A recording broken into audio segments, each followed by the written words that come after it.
Bom dia, oitavo ano. Tudo bem com vocês? Pessoal, vamos lá. Hoje eu vou gravar a revisão para a prova de história. Então, eu vou começar pela Revolução Americana, tá?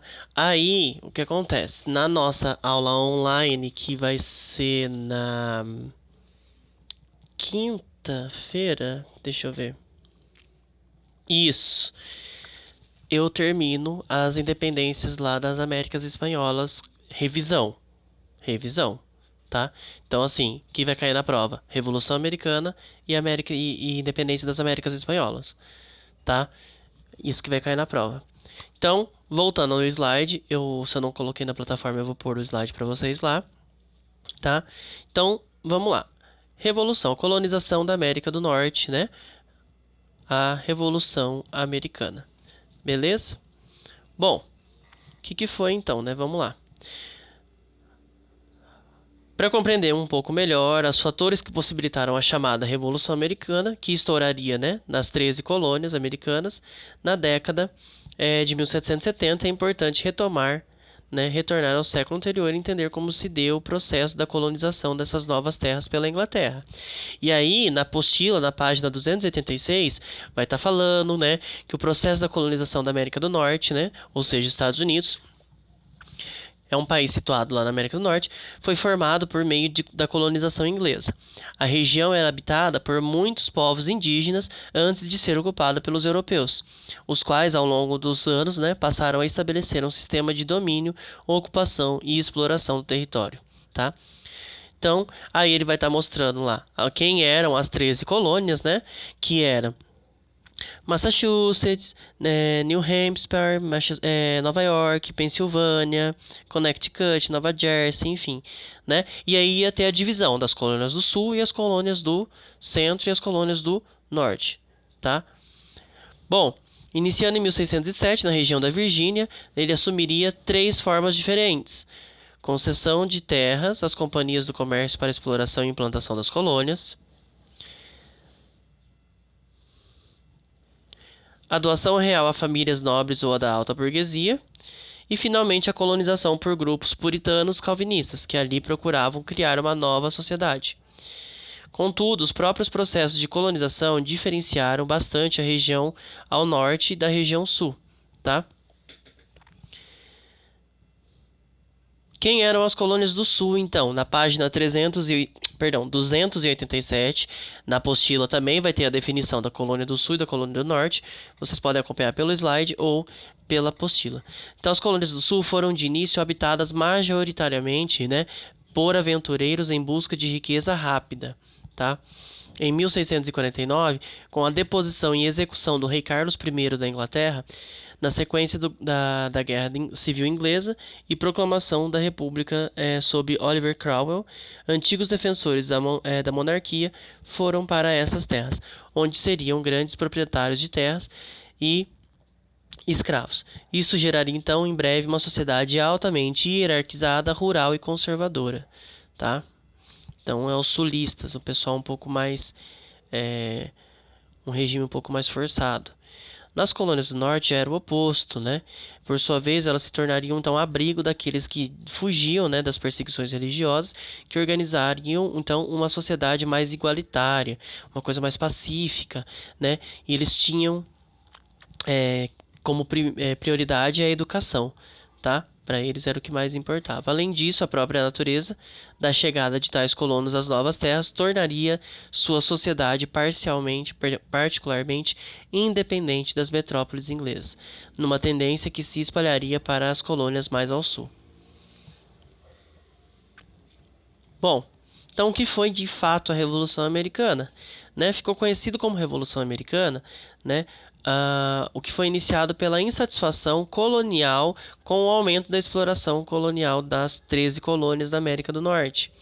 Tá? Com esse processo, então, houve a separação dessas 13 colônias, né, com o vínculo colonial, que existia desde meados do século XVII, e a transformação dos Estados Unidos em uma nação independente com um sistema republicano e federalista. Ou seja, a Revolução Americana foi o processo de independência dos Estados Unidos da América, tá, do Norte, da colônia inglesa. Então teve a Guerra dos Sete Anos, que foi uma guerra entre a França e a Inglaterra, né, que aconteceu na década de 1760, né, e contudo começou então com uma outra Guerra dos Sete Anos, que foi travada entre a Inglaterra e a França entre 1756 e 1763, na própria América do Norte, pelas posses das terras, né, ou seja, França e Inglaterra estavam disputando as terras aqui das Américas do Norte, tá? A guerra foi vencida pelos ingleses, muito graças, né, ao apoio dos colonos que acreditavam que poderiam se beneficiar das novas terras anexadas ao território, tá? Ou seja, o que gerou um aumento nos impostos. O pessoal que estava morando aqui na América do Norte ajudou a Inglaterra a ganhar da França, achando que eles iam ganhar benfeitorias, que ia vir benefício para eles. Mas o que veio, na verdade, foi o aumento dos impostos. Por quê? Para uma guerra dá prejuízo, já falei isso na aula online. Uma guerra dá prejuízo econômico para o país. Então, a Inglaterra resolveu pagar suas dívidas como? Aumentando os impostos de quem estava aqui na América do Norte, né? Então, a coroa britânica tinha outros planos. Não só não daria as novas terras aos colonos, como tiraria deles o custo da guerra através do aumento dos impostos, tá? Um dos estopins foi o imposto sobre o chá, tá? E aí vai vir o massacre de Boston, que foi em 1770, né? A guarda inglesa disparou tiros contra a multidão que protestava contra a nova lei, né, em Boston e matou 5 pessoas. Que nova lei era essa? A lei do imposto sobre o chá, né? E acabou matando 5 pessoas, o que deu início a uma onda de boicotes sobre dos colonos com a Inglaterra, tá? Então, tem um marco simbólico, né, que foi construído lá no local onde esses 5 colonos foram mortos, tá? Que tá em Boston, em Massachusetts, ok? E aí vai ter a imagem aí, que também tem a imagem na apostila de vocês, lá na página 295, dia 5 de março de 1770. Bom, o que foi a festa do chá de Boston, lembra? Em 1773, alguns colonos, né, ou seja, algumas pessoas que já moravam aqui na América do Norte, se disfarçaram, né, de índios e invadiram o porto de Boston para jogar o chá da Companhia das Índias Ocidentais no mar, tá? A afronta ficou conhecida como Festa do Chá de Boston, tá? Então, a Festa do Chá de Boston foi também um dos estopins, né, para a independência dos Estados Unidos. Além do aumento dos impostos, esse ataque, né, de jogar o chá ao mar foi também um dos estopins para poder levar os Estados Unidos à sua independência da colônia inglesa. Então, o estopim em Boston, embora ninguém tenha sido punido, né, por essa revolta, esse incidente, né, de jogar o chá no mar, o parlamento britânico ordenou então o fechamento do porto de Boston e aumentou o controle sobre o estado de Massachusetts. As medidas, né, foram descritas como leis intoleráveis pelos colonos pró-independência. Em 1775, alguns colonos se organizaram militarmente para um confronto com a Inglaterra, que declarou Massachusetts estado de rebelião e enviou tropas a Boston. Deu-se então início a uma série de batalhas e a Guerra da Independência dos Estados Unidos da América. Bom, Declaração da Independência, então, em meio a tantas batalhas, né, líderes de diferentes estados, entre eles Thomas Jefferson, Samuel Adams, Richard Lee e Benjamin Franklin, organizaram congressos na Filadélfia para elaborar uma declaração de direitos e inspiração iluminista, tá? Com inspiração iluminista.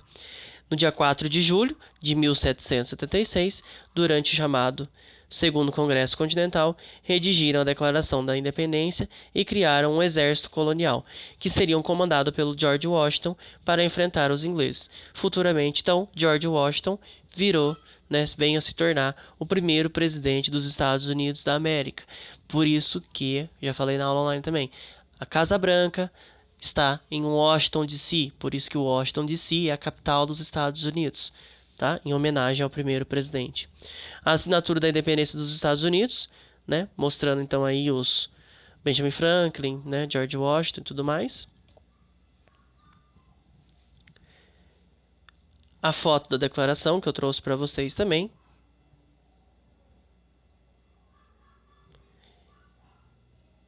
Bom, e as diversas batalhas que teve, né? Os norte-americanos então lutaram contra o exército, né?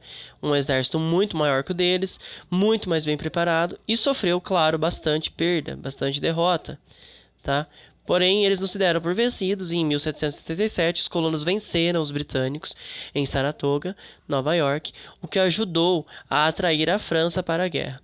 O país enviou navios e soldados, tá? Fortalecendo o exército que lutava por independência, porque a França estava ainda putaça com eles da Guerra dos Sete Anos, né? Porque ela perdeu a Guerra dos Sete Anos para a Inglaterra, então ela resolveu ajudar os colonos norte-americanos a lutar contra a Inglaterra para ganhar a independência. Nos últimos anos da guerra, os combates foram principalmente, né, no sul do país, recém-formado, e a última batalha foi em 1781, em Yorktown, na Virgínia, quando o general inglês se rendeu.